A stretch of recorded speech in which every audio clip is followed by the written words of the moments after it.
देखिए, अब चर्चा तो आप ही लोग करते हैं और ऐसा विषय पर सवाल हमसे पूछते हैं जिस विषय से मेरा कोई संबंध ही नहीं है। कौन व्यक्ति क्या बनेगा और मंत्रिपरिषद का कब विस्तार होगा, ये विषय किसी बाहर के आदमी का थोड़े होता है। यह विषय तो सीधे माननीय मुख्यमंत्री जी का है, मुख्यमंत्री जी को तय करना है। इसमें फिर दूसरा आदमी क्या बोलेगा। इस संदर्भ में उन्होंने कहा है, लेकिन अगर ऐसा कहा है तो यह उचित नहीं है। इस तरह के शब्द का प्रयोग मुख्यमंत्री जी के साथ करना यह ठीक नहीं है। लेकिन फिर हम कहेंगे कि पूरे बयान को हम देखेंगे तभी इससे ज़्यादा और कुछ कहना संभव हो पाएगा। राजद के ऊपर नीतीश कुमार बोझ बन गए, ऐसा भी बयान दिया उन्होंने। अब वो विपक्ष के लोग हैं तो इस तरह का बयान अब वो देंगे। कह रहे कि वोट लेने की क्षमता खत्म हो चुकी है बिल्कुल। नहीं, अब कुछ भी बोल रहे हैं लोग। बीजेपी के पास कोई मुद्दा नहीं है तो अनर्गल बात बोल रहे हैं। नीतीश कुमार जी नेता हैं और उनके कह देने से हो जाएगा कि वोट लेने की क्षमता खत्म हो गई, बकवास है।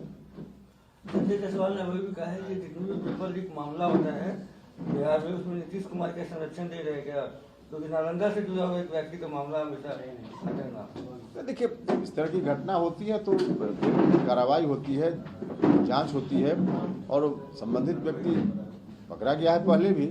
अब इसमें सीधे मुख्यमंत्री जी के नाम को जोड़ देना, मुख्यमंत्री सिर्फ नालंदा के नहीं पूरे बिहार के हैं, तो कहीं भी घटना होती है तो उनके नाम को जोड़ देना यह तो सरासर गलत है। सुधाकर जी पर अभी तक को कार्रवाई नहीं हुआ, बार बार मांग की और मंडल जी भी बोल रहे हैं नीतीश जी पर कब तक कार्रवाई। अरे इसमें तो हमने कहा है ना कि कोई भी अच्छा काम करने के लिए सामान्य तौर पे जो एक परंपरा रही है कि संक्रांति बीतने का लोग इंतजार करते हैं, तो उतना इंतजार आप लोग भी कीजिए ना, क्यों हड़बड़ी में। तो विधायक बढ़ते जा रहे हैं, विधायक दूसरे विधायक मंडल बोल रहे हैं हम खुश हो गए नीतीश कुमार।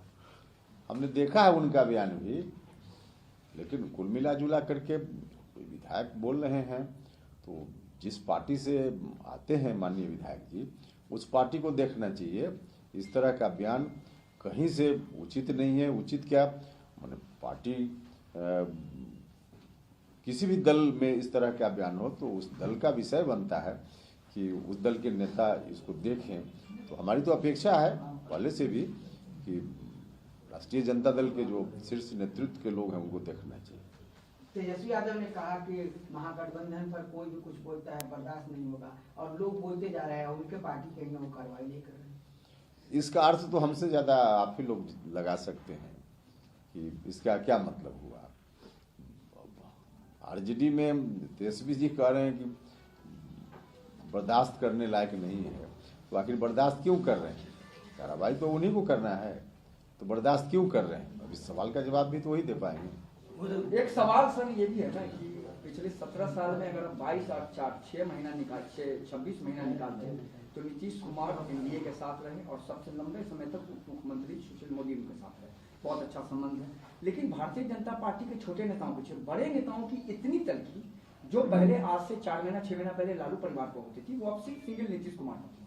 इतनी तलखी कैसे। नीतीश जी मुख्यमंत्री हैं, महागठबंधन को लीड कर रहे हैं और भारतीय जनता पार्टी विपक्ष की पार्टी है, तो भारतीय जनता पार्टी के लोग, विपक्ष के लोग किसको टारगेट करेंगे।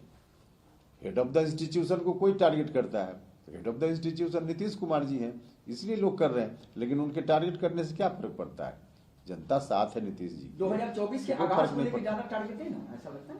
देखिए, अलग अलग पार्टी अपनी राजनीति के हिसाब से स्टेटमेंट देती है, काम करती है, तो वह उनका विषय है। लेकिन कुछ भी कर लें, नाक रगड़ लें लोग, उससे फर्क क्या पड़ना है, कोई फर्क नहीं पड़ना है। नीतीश कुमार जी के साथ जो लोग हैं मजबूती से हैं, उसमें कहाँ कोई दिक्कत। ललन सिंह जी ने फिर एक बार कहा कि पीएम मटेरियल है मुख्यमंत्री नीतीश कुमार। क्या लगता है आपको कि 24 में नीतीश कुमार सबसे योग्य उम्मीदवार हो सकते हैं विपक्ष के तरफ से। देखिए, सबसे पहला आदमी उपेंद्र कुशवाहा ही हैं जो शुरुआती दौर में नीतीश कुमार जी के बारे में कहा था कि नीतीश कुमार जी पीएम मटेरियल हैं, याद कीजिए। तो उस समय कुछ लोगों को लगा था अटपटा, लेकिन उस समय हमने जो बात कही, आज तो चारों तरफ से इस बात का समर्थन हो रहा है हमारी पार्टी में, महागठबंधन में। तो वाकई नीतीश कुमार जी पीएम मटेरियल हैं, इसमें क्या कोई मंत्रिमंडल विस्तार हो रहा है, ये कुशवाहा डिप्टी सीएम बनेंगे, चर्चाएं जोरों पर है। देखिए, चर्चा तो आप ही लोग करते हैं और ऐसा विषय पर सवाल हमसे पूछते हैं जिस विषय से मेरा कोई संबंध ही नहीं है।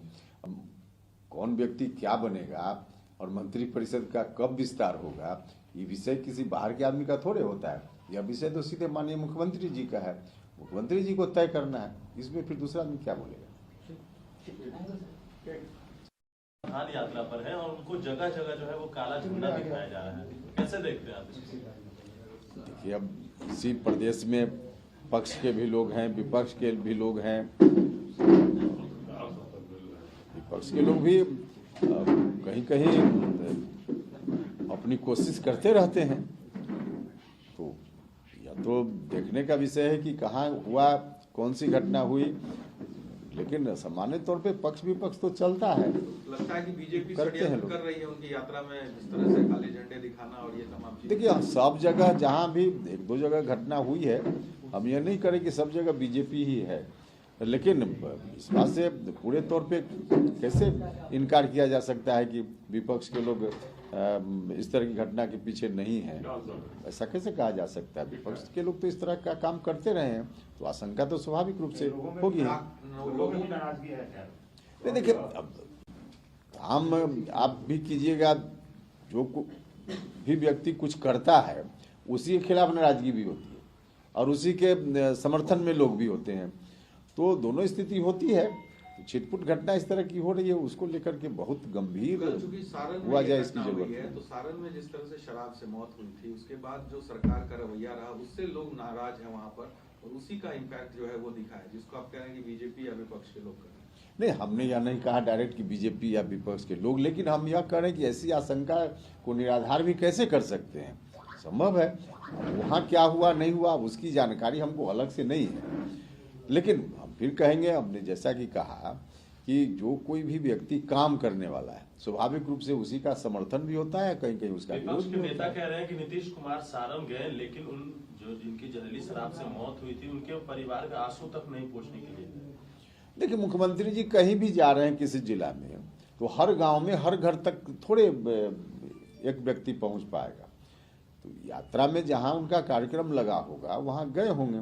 अब सब जगह उस जिला में जितना गांव है या जहां कहीं भी कुछ घटना हुई होगी तो सब जगह मुख्यमंत्री जी का